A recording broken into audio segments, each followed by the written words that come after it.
രാജ്യത്ത് ദക്ഷിണ ഭാരതത്തിൽ നിന്നും വിഭജിക്കാൻ പോപ്പുലർ ഫ്രണ്ട് ഓഫ് ഇന്ത്യ എന്ന ഭീകര സംഘടന ശ്രമിച്ചു എന്ന വാർത്ത കഴിഞ്ഞ ദിവസം പുറത്തു വന്നതാണ്. ദേശീയ അന്വേഷണ ഏജൻസി പട്യാല കോടതിയിൽ സമർപ്പിച്ച റിപ്പോർട്ടിലാണ് ദക്ഷിണ ഭാരതത്തെ അടർത്തിയെടുക്കാൻ പോപ്പുലർ ഫ്രണ്ട് ശ്രമിച്ചു എന്ന് വ്യക്തമാക്കിയത്. ഇന്നിപ്പോൾ NIA മറ്റൊരു കാര്യം വ്യക്തമാക്കുന്നത് വിദേശ രാജ്യങ്ങളിൽ നിന്നും ആയുധം എത്തിച്ചുകൊണ്ട് നമ്മുടെ രാജ്യത്ത് പ്രശ്നങ്ങൾ സൃഷ്ടിക്കാൻ പോപ്പുലർ ഫ്രണ്ട് ശ്രമിച്ചു എന്നുള്ളതാണ്. മാത്രമല്ല, ഇന്ത്യയിൽ നിന്നും PFIയുടെ ഭീകരന്മാരെ ഇവർ സിറിയയിലേക്ക് അയക്കുകയും അവിടെ ആയുധ പരിശീലനങ്ങൾ ലഭിച്ച ശേഷം അവരെ തിരിച്ചെത്തിച്ചുകൊണ്ട് വലിയ തോതിലുള്ള വിധ്വംസക പ്രവർത്തനങ്ങൾക്ക് നമ്മുടെ രാജ്യത്ത് പോപ്പുലർ ഫ്രണ്ട് ശ്രമിച്ചതായും ദേശീയ അന്വേഷണ ഏജൻസി ഈ ഘട്ടത്തിൽ വ്യക്തമാക്കുന്നു. S നന്ദഗോപൻ ഡൽഹിയിൽ നിന്നും ചേരുകയാണ്. നന്ദൻ, ഈ പോപ്പുലർ ഫ്രണ്ടിനെ നിരോധിക്കുന്ന ഘട്ടത്തിൽ കേന്ദ്ര സർക്കാർ ഇക്കാര്യങ്ങളെല്ലാം എണ്ണി പറഞ്ഞിരുന്നു. എന്തുകൊണ്ടാണ് ഇങ്ങനെയൊരു ഭീകര സംഘടനയെ കേന്ദ്ര ആഭ്യന്തര മന്ത്രാലയം നിരോധിക്കുന്നതെന്ന് ഇപ്പോൾ NIA കോടതിയിൽ സമർപ്പിച്ചിരിക്കുന്ന റിപ്പോർട്ടിനകത്ത് മറ്റെന്തെല്ലാം ഞെട്ടിക്കുന്ന കാര്യങ്ങളാണ് വെളിപ്പെടുത്തുന്നത്?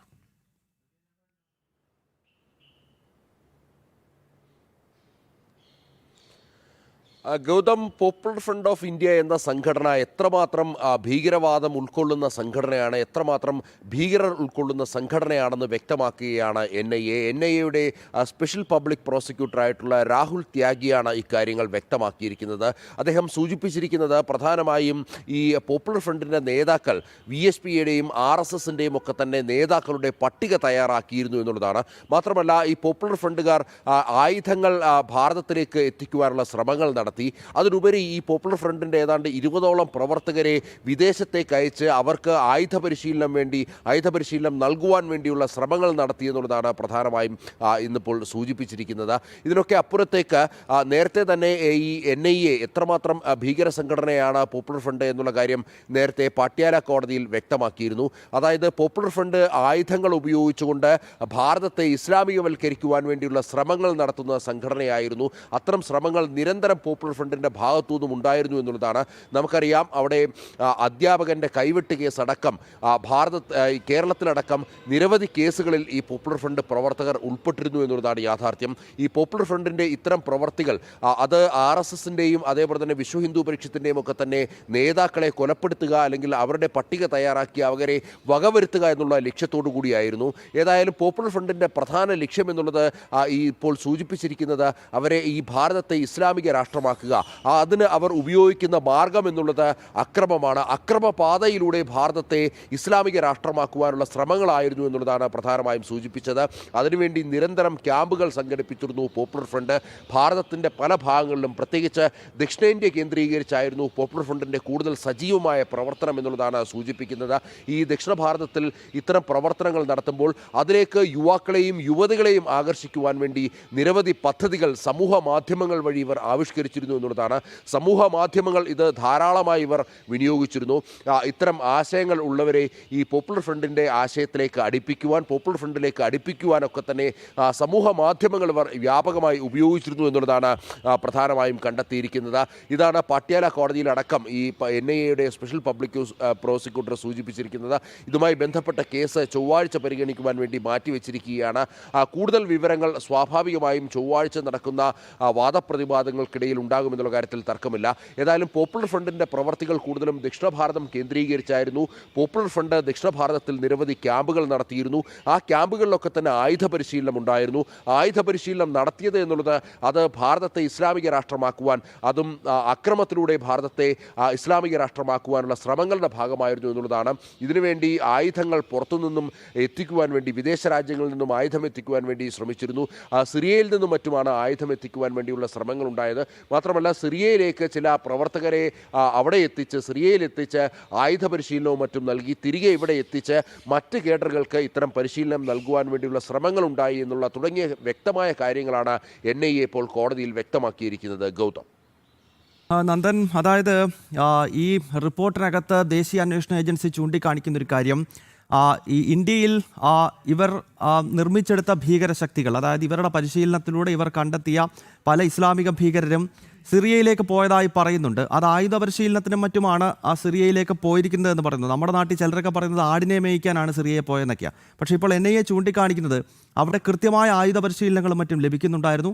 അതിനുശേഷം തിരിച്ചു വന്ന് നമ്മുടെ നാട്ടിൽ വിധ്വംസക പ്രവർത്തനങ്ങൾ നടത്തുക, അതായത് IS റിക്രൂട്ട്മെൻറ്റ് തന്നെയല്ലേ NIA ഇവിടെ ചൂണ്ടിക്കാണിക്കുന്നത്. PFIയുടെ ഭീകരന്മാരാണല്ലോ പിന്നീട് IS ആയി ഇന്ത്യയിൽ പ്രവർത്തിക്കുകയും അവർ സിറിയയിലും അഫ്ഗാനിലും ഒക്കെ പോവുകയും ഒക്കെ ചെയ്തത്.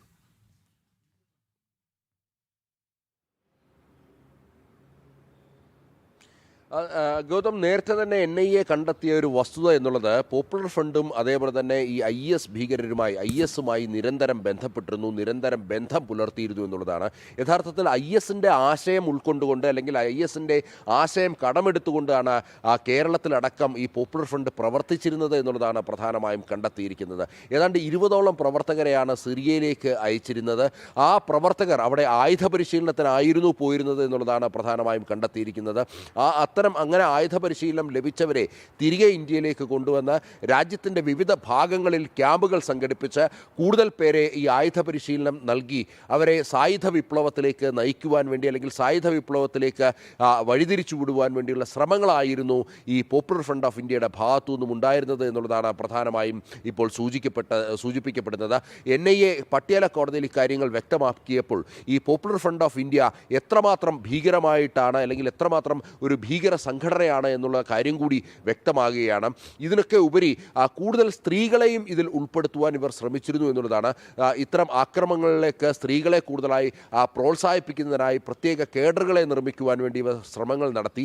അത്തരം സ്ത്രീകൾക്കടക്കം ഈ ആയുധ പരിശീലനങ്ങൾ നൽകുവാൻ വേണ്ടിയുള്ള തീരുമാനമായിരുന്നു പോപ്പുലർ ഫ്രണ്ടിൻ്റേത് എന്നുള്ളതാണ് പ്രധാനമായും കണ്ടെത്തിയിരിക്കുന്നത്. അങ്ങനെ സ്ത്രീകളെ അടക്കം ഇതിലേക്ക് ഈ ആയുധ പരിശീലനം നൽകിക്കൊണ്ട് മുഖ്യധാരയിലേക്ക് ഇറക്കി വിട്ടുകൊണ്ട് RSSൻ്റെയും വിശ്വ ഹിന്ദു പരിഷത്തിൻ്റെയും ഒക്കെ തന്നെ നേതാക്കളുടെ പട്ടിക തയ്യാറാക്കിക്കൊണ്ട് അവരെ വകവരുത്തുവാൻ വേണ്ടിയുള്ള ശ്രമങ്ങളായിരുന്നു പോപ്പുലർ ഫ്രണ്ട് നടത്തിയിരുന്നത് എന്നുള്ളതാണ്. അത് ദക്ഷിണ ഭാരതത്തിൽ മാത്രമല്ല ഉത്തരേന്ത്യയിലും സമാനമായ രീതിയിൽ ഇവർ ഇത്തരം പ്രവർത്തനങ്ങൾ നയിച്ചിരുന്നു എന്നുള്ളതാണ്. ISൻ്റെ മറ്റൊരു പകർപ്പ് എന്നുള്ള നിലയിൽ തന്നെ ഭാരതത്തിൽ പ്രവർത്തിക്കാനായിരുന്നു ഇവരുടെ തീരുമാനം എന്നുള്ളതായിരുന്നു പ്രധാനമായും കണ്ടെത്തിയിരുന്നത്.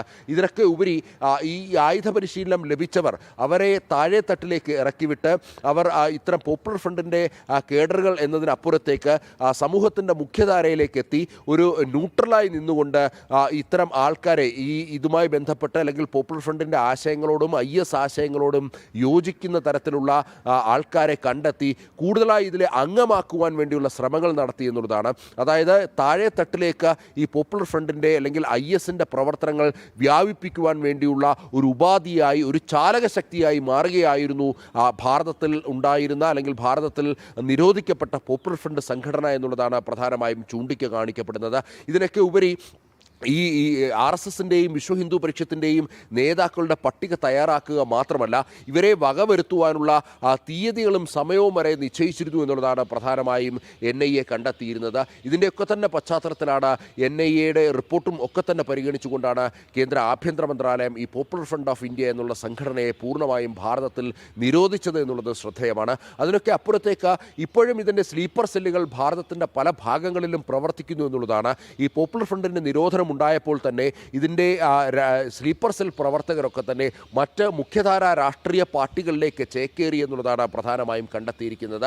അതായത് ഇടതുപക്ഷ സംഘടനകളിലടക്കം ഇത്തരം പ്രവർത്തകർ ചേക്കേറിക്കൊണ്ട് കോൺഗ്രസിലടക്കം ഇത്തരം പ്രവർത്തകർ ചേക്കേറിക്കൊണ്ട് ഈ നേതാക്കളെ വകവരുത്തുക എന്നുള്ള ലക്ഷ്യം അത്തരം ലക്ഷ്യത്തിൽ അവർ പ്രവർത്തിക്കുന്നു എന്നുള്ളതാണ് പ്രധാനമായും NIA കണ്ടെത്തിയിരിക്കുന്നത്. ഇതിനെല്ലാം ഉപരി ഇതിൻ്റെ നിരോധന സമയത്ത് അല്ലെങ്കിൽ ഈ പോപ്പുലർ ഫ്രണ്ട് ഓഫ് ഇന്ത്യയെ ഭാരതം നിരോധിച്ച സമയത്ത് പല നേതാക്കളും അറസ്റ്റിലായി. എന്നാൽ അറസ്റ്റിലായത് മുഖ്യധാരയിലുള്ള പ്രവർത്തകർ അല്ലെങ്കിൽ നേതാക്കൾ മാത്രമായിരുന്നു എന്നുള്ളതാണ്. രണ്ടാം തട്ടിലുള്ള തൊട്ട് താഴെയുള്ള നേതാക്കളൊന്നും തന്നെ അറസ്റ്റിലായിട്ടില്ല അല്ലെങ്കിൽ അവരെ നിയമത്തിൻ്റെ വെളിച്ചത്തിലേക്ക് കൊണ്ടുവരാൻ സാധിച്ചിട്ടില്ല എന്നുള്ളതാണ് പ്രധാനമായും കണ്ടെത്തിയിരിക്കുന്നത്. ഇതുമായി ബന്ധപ്പെട്ട് അന്വേഷണം പുരോഗമിക്കുന്നതായും NIA ചൂണ്ടിക്കാണിക്കുന്നു. അതായത് ഒരു വിഭാഗം നേതാക്കൾ മാത്രമാണ് ഈ NIAയുടെ നിരോധനവും റെയ്ഡും ഒക്കെ തന്നെ അതുമായി ബന്ധപ്പെട്ട് അവർ ജയിലറയ്ക്കുള്ളിലേക്ക് പോയത്. മറ്റ് നേതാക്കൾ ഇപ്പോഴും അല്ലെങ്കിൽ ഇതുമായി ബന്ധപ്പെട്ട് പ്രവർത്തിക്കുന്ന മറ്റ് നേതാക്കളും ഇതിൻ്റെ സ്ലീപ്പർ സെല്ലുമൊക്കെ തന്നെ സജീവമായി ദക്ഷിണ ഭാരതത്തിൽ കേരളത്തിലടക്കം വളരെ സജീവമായി പ്രവർത്തിക്കുന്നു എന്നുള്ളതാണ് മനസ്സിലാക്കേണ്ടിയിരിക്കുന്നത്. അവരൊക്കെ തന്നെ മറ്റ് മാധ്യമങ്ങളിലൂടെ മറ്റ് മുഖ്യധാര രാഷ്ട്രീയ പാർട്ടികളിലും മറ്റ് ചേക്കേറി ഇതേ ആശയം നടപ്പാക്കാൻ നിരന്തരം ശ്രമങ്ങൾ നടത്തി വരുന്നു എന്നുള്ളതാണ് പ്രധാനമായും NIA സൂചിപ്പിക്കുന്നത്. NIA നൽകിയ കുറ്റപത്രത്തിൽ ഇതുമായി ബന്ധപ്പെട്ട് ഗുരുതരമായ കാര്യങ്ങളാണ് വ്യക്തമാക്കുന്നത്. അതായത് എങ്ങനെ ഭാരതത്തെ ഇസ്ലാമിക രാഷ്ട്രമാക്കാൻ കഴിയുമെന്നുള്ളത് അവർ നിരന്തരം അതിനെപ്പറ്റി ചിന്തിക്കുന്നു, അതിനായി പ്രവർത്തിക്കുന്നു, അതിനായി ആയുധമെടുക്കുവാൻ വേണ്ടി തയ്യാറായി നിൽക്കുന്നു. ആ ആയുധമെടുക്കുന്നതിന് അത്തരം ആയുധ പരിശീലനമായിരുന്നു അവർ ലക്ഷ്യം വെച്ചിരുന്നത്. അതിനാണ് സിറിയയിലേക്ക് മറ്റൊരു കാര്യം ചോദിക്കാനുള്ളത്. ഈ പോപ്പുലർ ഫ്രണ്ടും അതോടൊപ്പം തന്നെ SDPIയും ഒക്കെ ഈ കട്ടിംഗ് സൗത്തിനായി പ്രവർത്തിച്ചു എന്നുള്ളതാണ്. ഈ കട്ടിംഗ് സൗത്ത് എന്ന വിഷയം ശരിക്കും പറഞ്ഞാൽ ആദ്യം ഉയർത്തിക്കൊണ്ട് വരുന്നത് അതിൻ്റെ അപകടം ചൂണ്ടിക്കാണിക്കുന്നത് ജനം ടി വിയാണ്. മാത്രമല്ല, നമ്മൾ ഈ വാർത്ത നൽകിയതിൻ്റെ പേരിൽ ഡൽഹി ഹൈക്കോടതിയിൽ നമുക്ക് കേസ് വരെ ഉണ്ടായി. ആ കേസ് ഇപ്പോഴും നടന്നുകൊണ്ടിരിക്കുകയാണ്. അപ്പോൾ അത്തരം കേസുകൾ പോലും ജനം ടി വി നേരിടേണ്ടി വന്നിട്ടുണ്ട്. ഈ കട്ടിംഗ് സൗത്ത് എന്ന വിഷയത്തെപ്പറ്റി നമ്മൾ തുറന്നു കാട്ടാൻ ശ്രമിക്കുമ്പോൾ ഇപ്പോൾ ദേശീയ അന്വേഷണ ഏജൻസി അത് ശരിവെക്കുകയാണല്ലോ. കട്ടിംഗ് സൗത്ത് എന്ന ഒരു യാഥാർത്ഥ്യത്തിലേക്ക്, അല്ലെങ്കിൽ അത്തരം ഒരു പ്രവർത്തനം ഈ ഭീകരശക്തികൾ നടത്തി, പ്രത്യേകിച്ച് കേരളത്തിലേക്കുള്ള ചില മാധ്യമപ്രവർത്തകരുടെ നേതൃത്വത്തിൽ നടത്തിയെന്ന് ഇപ്പോൾ NIA ശരിവെക്കുകയല്ലേ?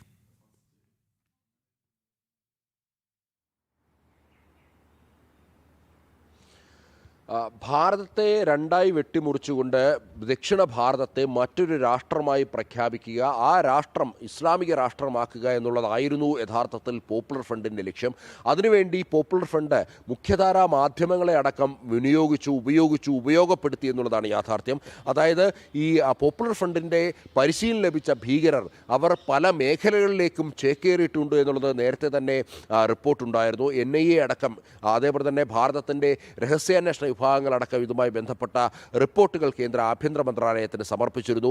വിവിധ ഏജൻസികളിലേക്ക്, അതായത് പോലീസിലേക്ക് പോലും. നമുക്കറിയാം, കേരളത്തിലെ പോലീസിൽ പച്ചവെളിച്ചം എന്ന് പറയുന്ന ഒരു വാട്സപ്പ് ഗ്രൂപ്പ് ഉണ്ടാക്കി ഇത്തരം തീവ്ര ഇസ്ലാമിക ആശയങ്ങൾ പ്രചരിപ്പിച്ച സംഭവം വരെ ഉണ്ടായിട്ടുണ്ട്. അങ്ങനെ പോലീസിൽ പോലും ഇത്തരം തീവ്ര ആശയങ്ങൾ ഉൾക്കൊള്ളുന്ന പോപ്പുലർ ഫ്രണ്ട് ഭീകരവാദികൾ ചേക്കേറിയിട്ടുണ്ട്. പോലീസിൽ മാത്രമല്ല, സിവിൽ സർവീസ് വിഭാഗങ്ങളിൽ പോലും ഇത്തരം ഭീകരവാദികൾ ചേക്കേറിയിട്ടുണ്ട് എന്നുള്ളത് ഇതിനോടകം തന്നെ രഹസ്യാന്വേഷണ വിഭാഗം കണ്ടെത്തിയിരുന്നു. ഈ മുഖ്യധാരാ മാധ്യമങ്ങളെ അടക്കം ഉപയോഗിച്ചുകൊണ്ടായിരുന്നു ഈ കട്ടിംഗ് സൗത്ത് എന്നുള്ള, അതായത് ഭാരതത്തെ വിഭജിക്കുക, ആ വിഭജനത്തിലൂടെ ദക്ഷിണ ഭാരതത്തെ ആദ്യഘട്ടത്തിൽ ഇസ്ലാമിക രാഷ്ട്രമാക്കുക എന്നുള്ള ലക്ഷ്യം ഇവർ മുൻനിർത്തിയിരുന്നത് എന്നുള്ളതാണ് പ്രധാനമായും കണ്ടെത്തിയിരുന്നത്. നേരത്തെ ഗൗതം സൂചിപ്പിച്ച പോലെ ഇതുമായി ബന്ധപ്പെട്ട വാർത്ത സംപ്രേഷണം ചെയ്തതിന് ഡൽഹി ഹൈക്കോടതിയിൽ ജനം ടി വിക്കെതിരെ കേസ് നിലനിന്നിരുന്ന ഒരു സാഹചര്യമുണ്ടായിരുന്നു. ഏതായാലും വാസ്തവം തിരിച്ചറിഞ്ഞുകൊണ്ട് അതുമായി ബന്ധപ്പെട്ട നടപടികൾ ഇപ്പോൾ കോടതി അവസാനിപ്പിച്ചു എന്നുള്ളതാണ് മനസ്സിലാക്കേണ്ടിയിരിക്കുന്നത്. ഇതിനൊക്കെ അപ്പുറത്തേക്ക് നേരത്തെ ജനം ടി വി ഇത്തരം വാർത്തകൾ, ഇതുമായി ബന്ധപ്പെട്ട കട്ടിംഗ് സൗത്തുമായി ബന്ധപ്പെട്ട വാർത്തകൾ നൽകിയപ്പോൾ ഒരു വിഭാഗം അതിനെ ചോദ്യം ചെയ്ത് രംഗത്തെത്തി എന്നുള്ളതാണ്. അതായത് മാധ്യമപ്രവർത്തകർ പോലും, ചില മാധ്യമപ്രവർത്തകർ ഇത്തരം കുൽസിത പ്രവർത്തികളിൽ ഏർപ്പെടുന്നുണ്ട്, ഇത്തരം അറിയാതെയോ അല്ലെങ്കിൽ അറിഞ്ഞുകൊണ്ടോ ഈ പോപ്പുലർ ഫ്രണ്ടിൻ്റെ ആയുധമാകുന്നു എന്നുള്ളത് അല്ലെങ്കിൽ അത്തരം വസ്തുതകൾ ജനം ടി വി അടക്കം പുറത്തു കൊണ്ടിരുന്നു. ജനം ടി വിക്കും ജന്മഭൂമിക്കുമെതിരെ അത്തരം ആൾക്കാർ നന്ദൻ, അതുതന്നെയാണ് ഇത്തരം വസ്തുതകളൊക്കെ കേരളത്തിൽ ജനം ടി വിയും ജന്മഭൂമിയും കേസരിയും ഒക്കെ കൊണ്ടുവന്നിട്ടുള്ളൂ. നമ്മൾ IS റിക്രൂട്ട്മെൻറ്റ് ഉണ്ടെന്ന് പറഞ്ഞപ്പോൾ ആദ്യം ഇവിടെ ഇല്ലെന്നായിരുന്നു മറ്റു മാധ്യമങ്ങൾ പറഞ്ഞത്. ഇപ്പോൾ ഏറ്റവും രസകരമെന്നത് ചില മാധ്യമങ്ങൾ ക്യാപ്ഷൻ കൊടുക്കുന്നതാണ്, ഞങ്ങളാണ് ആദ്യം IS റിക്രൂട്ട്മെൻറ്റിനെ പറ്റി പറഞ്ഞതെന്ന്. പക്ഷേ എനിക്ക് കൃത്യമായ ഓർമ്മയുണ്ട്, 2015 ജനം ടി വി കേരളത്തിൽ ലോഞ്ച് ചെയ്യുന്ന ഘട്ടത്തിൽ ഞങ്ങളാണ് ആദ്യമായിട്ട് നമ്മുടെ സംസ്ഥാനത്ത് നിന്നും ISISലേക്കും അൽഖ്വയ്ദയിലേക്കും മതതീവ്രവാദികൾ പോകുന്നുണ്ട് എന്ന വാർത്ത ബ്രേക്ക് ചെയ്യുന്നത്. അത് ഞങ്ങളുടെ ആദ്യത്തെ നാഷണൽ ബ്രേക്കിംഗ് ആയിരുന്നു. അന്ന് അതിനെ ചോദ്യം ചെയ്തവരാണ് കേരളത്തിലെ മറ്റു മാധ്യമങ്ങൾ, ഒരു സംശയവുമില്ല. എന്നിട്ട് ഇന്ന് ആ മാധ്യമങ്ങളിൽ ചിലർ പറയുന്നത് അവരാണ് ആദ്യമായിട്ട് IS റിക്രൂട്ട്മെൻറ്റിനെ പറ്റി പറഞ്ഞതെന്നാണ്. അതുപോലെ തന്നെയാണ് ഈ ദക്ഷിണ ഭാരതത്തെ വെട്ടിവിഭജിക്കാനുള്ള ശ്രമം നടക്കുന്നു, അപകടകരമായ നീക്കം നടക്കുന്നു. കട്ടിംഗ് സൗത്ത് എന്ന പേരിലാണ് ക്യാമ്പയിൻ നടക്കുന്നതെന്ന് ജനം ടി വി മാത്രമേ പറഞ്ഞിട്ടുള്ളൂ. പത്രങ്ങളെടുത്താൽ ജന്മഭൂമി മാത്രമേ പറഞ്ഞിട്ടുള്ളൂ. ഇപ്പോഴിതാ അത് ശരിവെക്കുകയാണ് ദേശീയ അന്വേഷണ ഏജൻസി.